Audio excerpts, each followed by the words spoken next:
بسم اللہ الرحمن الرحیم اللہم صلی علی سیدنا مولانا محمد وعلی آلہ وصحبہ وبارک وسلم۔ محترم سامعین و ناظرین، السلام علیکم ورحمۃ اللہ وبرکاتہ۔ آج ہم آپ کو سفرنامہ حجاز مقدس میں مدینہ منورہ کی زیارات میں سے مسجد قبلتین کی زیارت کی ڈاکومنٹری آپ کے لیے لے کے آئے ہیں۔ یہ وہ مسجد قبلتین ہے جہاں پر اللہ رب العزت نے بیت المقدس سے، بیت القدس سے بیت اللہ شریف کی طرف منہ کر کے نماز پڑھنے کا حکم فرمایا، تحویل قبلہ کا حکم دیا، تحویل قبلہ کا۔ اللہ رب العزت نے قرآن مجید میں ارشاد فرمایا، اعوذ باللہ من الشیطان الرجیم، قد نرى تقلب وجهك في السماء فلنولينك قبلة ترضاها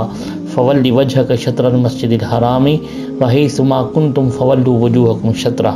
وَإِنَّ الَّذِينَ أُوتُوا الْكِتَابَ لَيَعْلَمُونَ أَنَّهُ الْحَقُّ مِنْ رَبِّهِمْ وَمَا اللَّهُ بِغَافِلٍ عَمَّا يَعْمَلُونَ۔ اے حبیب، ہم بار بار آپ کے رخ انور کا آسمان کی طرف پلٹنا دیکھ رہے ہیں، سو ہم ضرور بضرور آپ کو اسی قبلہ کی طرف پھیر دیں گے جس پر آپ راضی ہیں۔ پس آپ اپنا رخ ابھی مسجد حرام کی طرف پھیر لیجئے، اور اے مسلمانوں، تم جہاں گئی بھی ہو بس اپنے چہرے اسی کی طرف پھیر لو۔ اور وہ لوگ جنہیں کتاب دی گئی یہ ضرور جانتے ہیں کہ یہ تحویل قبلہ کا حکم ان کے رب کی طرف سے ہے، اور اللہ ان کاموں سے بے خبر نہیں جو وہ انجام دے رہے ہیں۔ حضرت محترم، یہ آپ مسجد قبلتین کی اندرونی حصے کی زیارت کریں۔ بہت ہی مسجد قبلتین کا پر نور منظر ہے۔ یہاں پر نماز پنجگانہ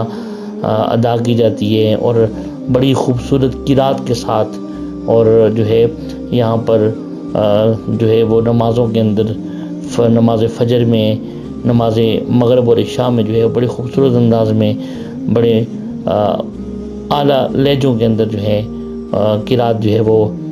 کی جاتی ہے نمازوں کے اندر۔ یہ آپ مسجد قبلتین کا محراب دیکھ سکتے ہیں، اور یہ جو امام مسجد کی جو ہے کھڑے ہونے کی جگہ دیکھ سکتے ہیں۔ یہاں پر خطبہ دینے کی آپ اس جگہ کی زیارت کر رہے ہیں۔ یہاں پر امام صاحب جو ہے کھڑے ہو کر نماز پنجگانہ کی جو ہے امامت کرواتے ہیں۔ اور اس کے علاوہ یہ آپ دیکھتے ہیں کہ مسجد قبلتین کے چاروں طرف آپ اس کی زیارت کریں، درود و سلام پڑھتے ہوئے اس کی زیارت کریں۔ بڑی خوبصورت طرز تعمیر کے ساتھ جو ہے اس مسجد کو تعمیر کیا گیا ہے۔ آئیے آپ کو اس مسجد کے حوالے سے تھوڑا سا مسجد قبلتین اور تحویل قبلہ کے حوالے سے آپ کے ساتھ کچھ باتیں شیئر کریں۔ مسجد قبلتین میں یہ وہ محراب ہے، آپ ویڈیو کے اندر دیکھ سکتے ہیں اور زیارت کر سکتے ہیں۔ یہ وہ جگہ ہے جہاں پر آقا علیہ الصلوۃ والسلام نے بیت القدس کی طرف منہ کر کے جو ہے آپ نماز ادا فرماتے رہے تھے، نماز ظہر کی، اور اسی محراب میں تحویل قبلہ کا حکم ہوا تو پھر آپ نے اپنا رخ جو ہے بیت اللہ شریف کی طرف کیا اور خانہ کعبہ شریف کی طرف کیا۔ اور جو موجودہ مسجد قبلتین میں محراب ہے، یہ ادھر پھر آقا علیہ السلام نے کھڑے ہو کر بقیہ نماز ظہر کی 2 رکعتیں حکم الہی سے ادا فرمائی تھی۔ حضرت ابن عباس رضی اللہ تعالیٰ عنہ فرماتے کہ ہجرت سے پہلے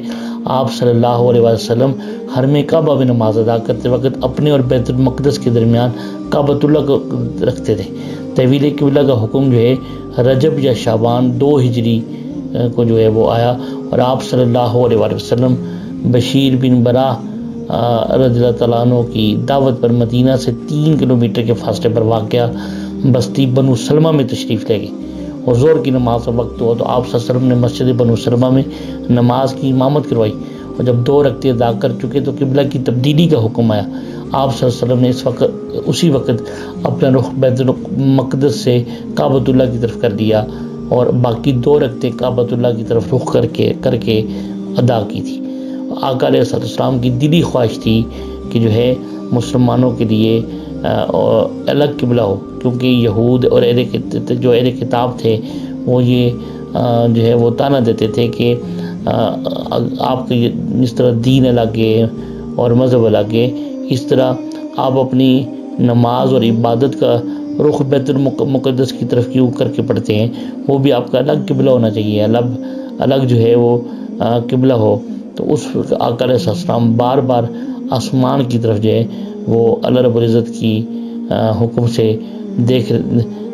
دیکھتے رہے، اور اس جگہ پر مسجد قبلتین میں جو ہے جو آپ بستی بنو سلمہ تھی، ادھر جب آپ نے ظہر کی نماز ادا کی اور 2 رکعتوں کے بعد تحویل قبلہ کا حکم آیا، اور آپ صلی اللہ علیہ وسلم نے ہجرت کے بعد تقریباً 16 یا 17 ماہ بیت المقدس کی طرف منہ کر کے نماز ادا کی۔ آپ صلی اللہ علیہ وسلم کی شدید خواہش تھی، اور حضرت ابراہیم علیہ السلام کا جو تعمیر کردہ اللہ کا جو گھر ہے وہ میرا قبلہ بن جائے، اس لیے آپ صلی اللہ علیہ وسلم بار بار آسمان کی طرف اپنی نظر مبارک اٹھاتے تھے، اور جو ہے مسجد قبلتین مدینہ منورہ کے محلہ بنو سلمہ میں واقع ہے، جہاں 2 ہجری میں نماز کے دوران جو ہے تحویل قبلہ کا حکم آیا، اور آقا علیہ السلام اور صحابہ کرام نے نماز کے دوران اپنا رخ بیت المقدس سے کعبہ کی جانب پھیرا، کیونکہ ایک نماز 2 مختلف قبلوں کی جانب رخ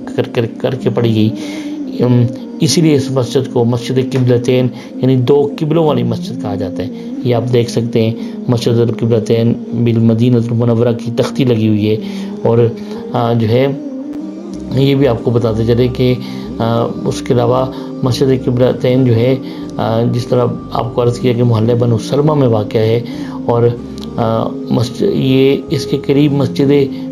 بئر رومہ بھی ہے، مسجد بئر رومہ، اور اس مسجد قبلتین کا داخلی حصہ جو ہے قبہ دار ہے،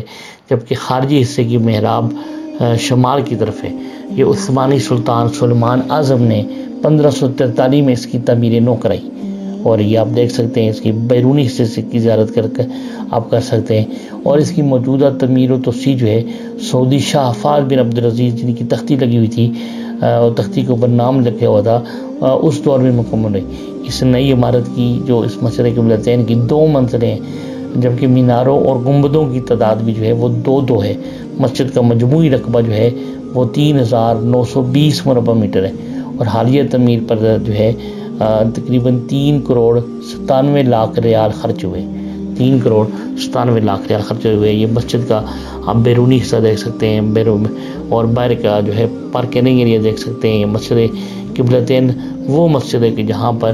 آقا علیہ السلام کی خواہش اور کی رضا کے مطابق جو ہے تحویل قبلہ کا حکم اللہ رب العزت کی طرف سے عطا ہوا، اور مسلمانوں کے لیے الگ قبلہ جو ہے وہ مختص کیا گیا۔ تو آپ اس مسجد کی زیارت بھی کریں، درود السلام کے نذرانے بھی پیش کریں۔ یہاں پر نماز پنجگانہ ادا ہوتی ہے، لوگ آ کر نوافل ادا کرتے ہیں، زائرین عمرہ کے زائرین ہوں، حج کے زائرین ہوں، جب زیارت کے لیے آتے ہیں تو یہاں پر نوافل ادا کرتے ہیں، قرآن مجید کی تلاوت کرتے ہیں، نبی پاک صلی اللہ علیہ وسلم پر کثرت کے ساتھ درود السلام پڑھتے ہیں، اور یہاں پر استغفار کرتے ہیں، اللہ رب العزت کی بارگاہ میں رب کی بندگی کرتے ہیں، رب کی عبادت کرتے ہیں۔ اور آپ یہ مسجد قبلتین کی آپ زیارت کریں، اور یہ وہ جگہ ہیں جہاں پر آقا علیہ السلام کے قدمین مبارک لگے، آپ کے نالین مبارک لگے۔ یہ مقدس و مبارک جگہ ہیں جہاں پر آقا علیہ السلام کا گزر مبارک ہوا،